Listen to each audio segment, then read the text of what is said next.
So hello students, स्वागत करता हूं फिर से आप सभी का आपका इस चैनल अमित इंग्लिश स्टडी में। सो स्टूडेंट्स, आज फिर से लाए हैं आप सभी के लिए एक छोटा सा स्टोरी, जिनके माध्यम से अगर आपको किसी भी वर्ड का उच्चारण करने नहीं आता है या फिर इंग्लिश स्टोरी को पढ़ने नहीं आता है, उसका हिंदी में मतलब समझने नहीं आता है, तो वो सारे के सारे इस वीडियो में हम सिखाने वाले हैं, जिनमें आप सभी को ढेरों सारे बेनिफिट्स मिलने वाले हैं। और एक और फायदा होने वाला है, क्योंकि हर एक वर्ड का उच्चारण के साथ साथ हम मीनिंग भी लिखते जाएंगे, यानी कि अर्थ क्या होता है, उसका मतलब क्या होता है, ताकि आपका वर्ड स्टॉक बढ़ सके और आप अंग्रेजी में बातें भी कर सके, चाहे तो सेंटेंसेस बना करके। ठीक है, तो चलिए स्टार्ट करते हैं। वीडियो अगर अच्छा लगेगा वीडियो को लाइक जरूर कर दीजिएगा और चैनल को सब्सक्राइब करके बेल आइकन दबाइएगा। अगर आपको रोज रोज इंग्लिश पढ़ना लिखना बोलना अमित इंग्लिश स्टडी के माध्यम से सीखना है, तो चलिए स्टार्ट करते हैं बिना किसी देरी के। सो स्टूडेंट, ध्यान दीजिएगा क्या लिखा है यहाँ पर, ONE। तो आप सभी जानते ही होंगे कि इसे हम लोग क्या पढ़ते हैं, वन।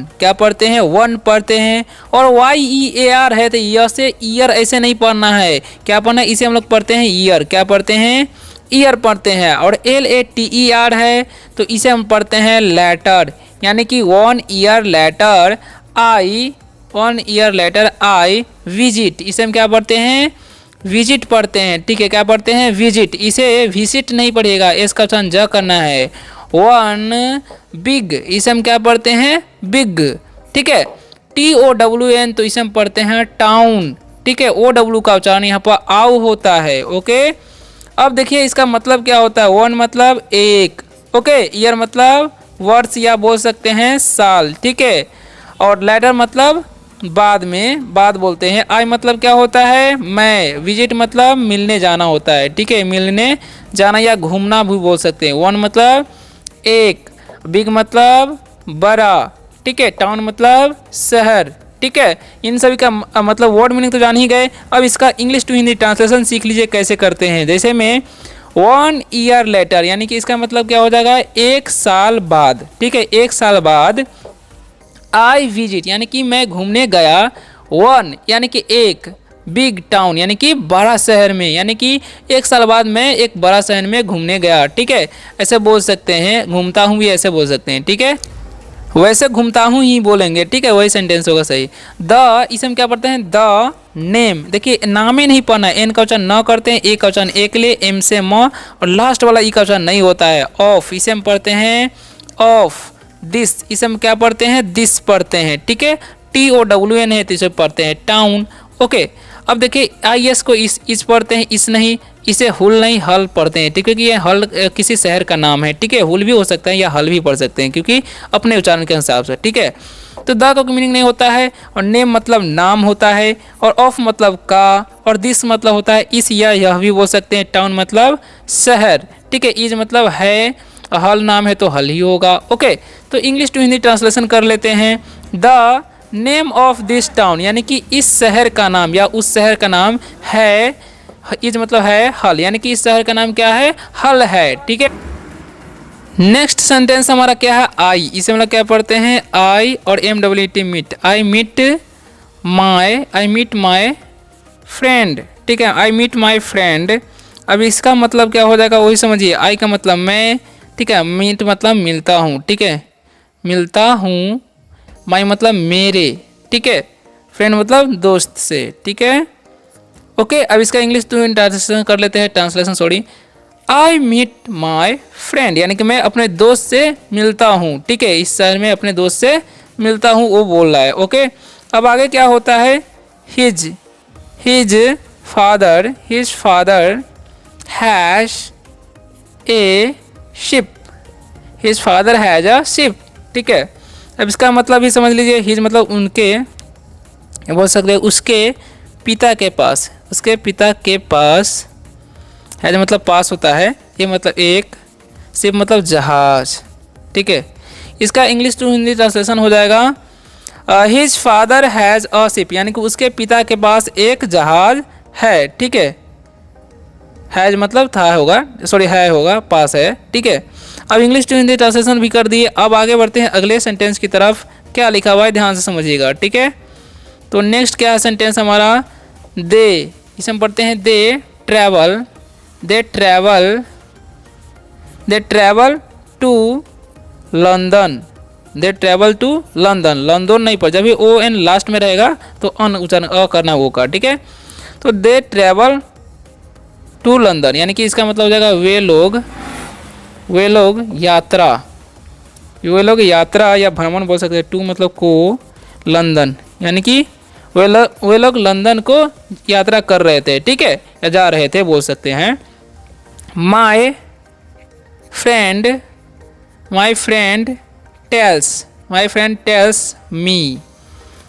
टेल्स मी, ओके, मेरा दोस्त बताता है मी मतलब मुझे, मेरा दोस्त मुझे बताता है, ठीक है। इसका इंग्लिश ट्रांसलेशन क्या होगा, माई फ्रेंड टेल्स मी, यानी कि मेरा दोस्त मुझे बताता है, ठीक है, ये समझ सकते हैं, ओके। अब आगे क्या लिखा हुआ है समझिएगा। नेक्स्ट जो हमारा क्या है लिखा हुआ GO, तो इसमें पढ़ते हैं गो विद मी, ठीक है। इसका मतलब क्या हो जाएगा, गो मतलब जाना होता है, ठीक है, विद मतलब के साथ, ओके, मी मतलब मेरे, ओके। इसका इंग्लिश टू हिंदी ट्रांसलेशन क्या होगा समझिए ध्यान से। माई फ्रेंड टेल्स मी, यानी कि मेरा दोस्त मुझे बताता है या बताता है। गो विथ मी, यानी कि मेरे साथ चलो, ठीक है। आगे बढ़ते हैं, आगे क्या होता है ध्यान से समझिए। नेक्स्ट जो हमारा सेंटेंस है लिखा हुआ है I think about it, okay. इसका मतलब क्या हो जाएगा, आई मतलब मैं सोचता हूँ इसके बारे में, इट मतलब होता है इसके, यानी कि मैं इसके बारे में सोचता हूँ, वो लड़का बोलता है, ठीक है। आई एम नॉट प्रिपेयर्ड, ठीक है, आई एम नॉट प्रिपेयर्ड। अब इसका मतलब क्या हो जाएगा ध्यान से समझिए। आई मतलब मैं नहीं हूँ, एम मतलब हूँ होता है, नॉट मतलब नहीं, प्रिपेयर्ड मतलब तैयार, यानी कि मैं तैयार नहीं हूँ, ठीक है। मैं सोचता हूँ कि मैं इसके लिए तैयार नहीं हूँ, ठीक है। अब आगे क्या होता है ध्यान से समझिए, ओके। तो आगे लिखा हुआ है समझिएगा क्या लिखा हुआ है। नेक्स्ट क्या है, बट, इसे हम बट पढ़ते हैं। But I can try if travelling is for me, ठीक है। अब इंग्लिश टू हिंदी ट्रांसलेशन समझिए। बट लेकिन मैं, कैन मतलब होता है सकना, लेकिन मैं सकता हूँ बोल सकते हैं। ट्राई मतलब कोशिश, इफ मतलब अगर, ट्रैवलिंग मतलब यात्रा है, फॉर मतलब के लिए, मी मतलब मेरे, ठीक है। यानी कि इसका इंग्लिश ट्रांसलेशन क्या होगा, बट आई कैन ट्राई, यानी कि मैं कोशिश कर सकता हूँ, इफ़ ट्रेवलिंग अगर यात्रा है, इज मतलब है, फॉर मी यानी कि मेरे लिए, अगर यात्रा मेरे लिए है तो मैं कोशिश कर सकता हूँ, ठीक है। तो आगे क्या होता है ध्यान से समझिए, अगला पैराग्राफ क्या कह रहा है, ठीक है। तो नेक्स्ट पैराग्राफ है I go to London, I am very happy, ठीक है। इसका इंग्लिश टू हिंदी ट्रांसलेशन समझिए। आई मतलब मैं, गो मतलब होता है जाना, टू मतलब को या से, लंदन मतलब होता है लंदन क्योंकि नाम ही है, ठीक है। तो आई गो टू लंदन यानी कि मैं लंदन जाता हूँ। मैं, आई मतलब मैं, एम मतलब हूँ, वेरी मतलब बहुत, हैप्पी मतलब खुश, यानी कि मैं बहुत खुश हूँ, ठीक है। अब आगे बढ़ते हैं अगले सेंटेंस की तरफ। तो लिखा हुआ इट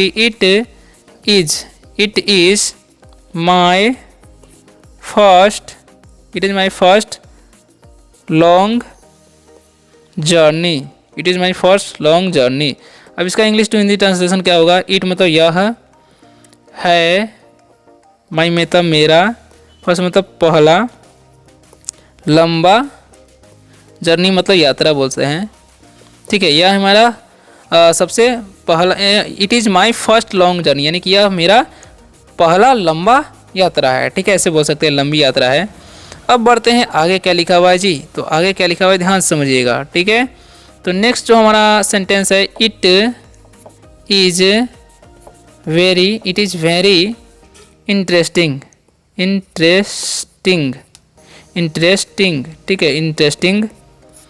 अब इसका इंग्लिश टू हिंदी ट्रांसलेशन क्या होगा? इट मतलब है, सॉरी यह होगा, इज मतलब है, वेरी मतलब बहुत, इंटरेस्टिंग मतलब रोचक, रोमांचिक बोल सकते हैं, रोमांचिक या रोचक बोल सकते हैं, ठीक है। अब देखिए क्या लिखा हुआ है English to Hindi translation, it is very interesting, यानी कि यह बहुत रोचक भरी है, ठीक है, यह बहुत रोचक है, ऐसे बोल सकते हैं।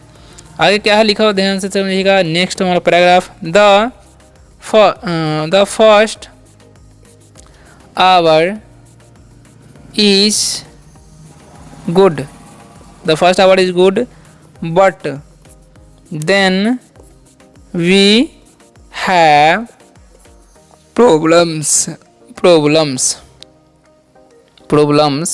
ठीक है। अब इसका इंग्लिश टू हिंदी ट्रांसलेशन समझिए और इसका मीनिंग भी हर एक वर्ड का क्या होता है, ठीक है। तो क्या लिखा है यहाँ पर, द का मीनिंग होता है फर्स्ट मतलब पहला, घंटा, आवर मतलब घंटा होता है, इज मतलब है, गुड मतलब अच्छा, ठीक है, यानी कि the first hour is good, यानी कि पहला घंटा अच्छा है, ठीक है। बट लेकिन देन फिर, हम भी मतलब हम या हम लोग, पास समस्या, प्रॉब्लम तो कहता है समस्याएं,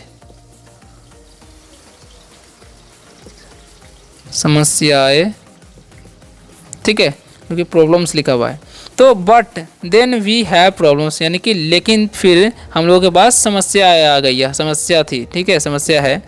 अब क्या है समस्या, आगे बढ़ते हैं, आगे सेंटेंस में समझते हैं, ठीक है। तो क्या लिखा हुआ है ध्यान समझिएगा, अगले पैराग्राफ की तरफ बढ़ते हैं।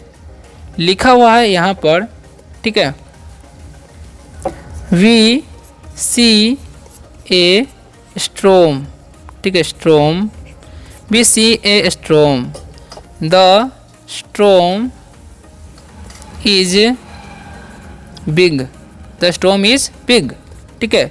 अब इसका मतलब क्या हो जाएगा, वी मतलब हम सभी बोल सकते हैं, हम, सी मतलब देखना होता है, ए मतलब एक, स्ट्रोम मतलब आंधी, तूफान बोल सकते हैं, यहाँ पर लिख देते तूफान,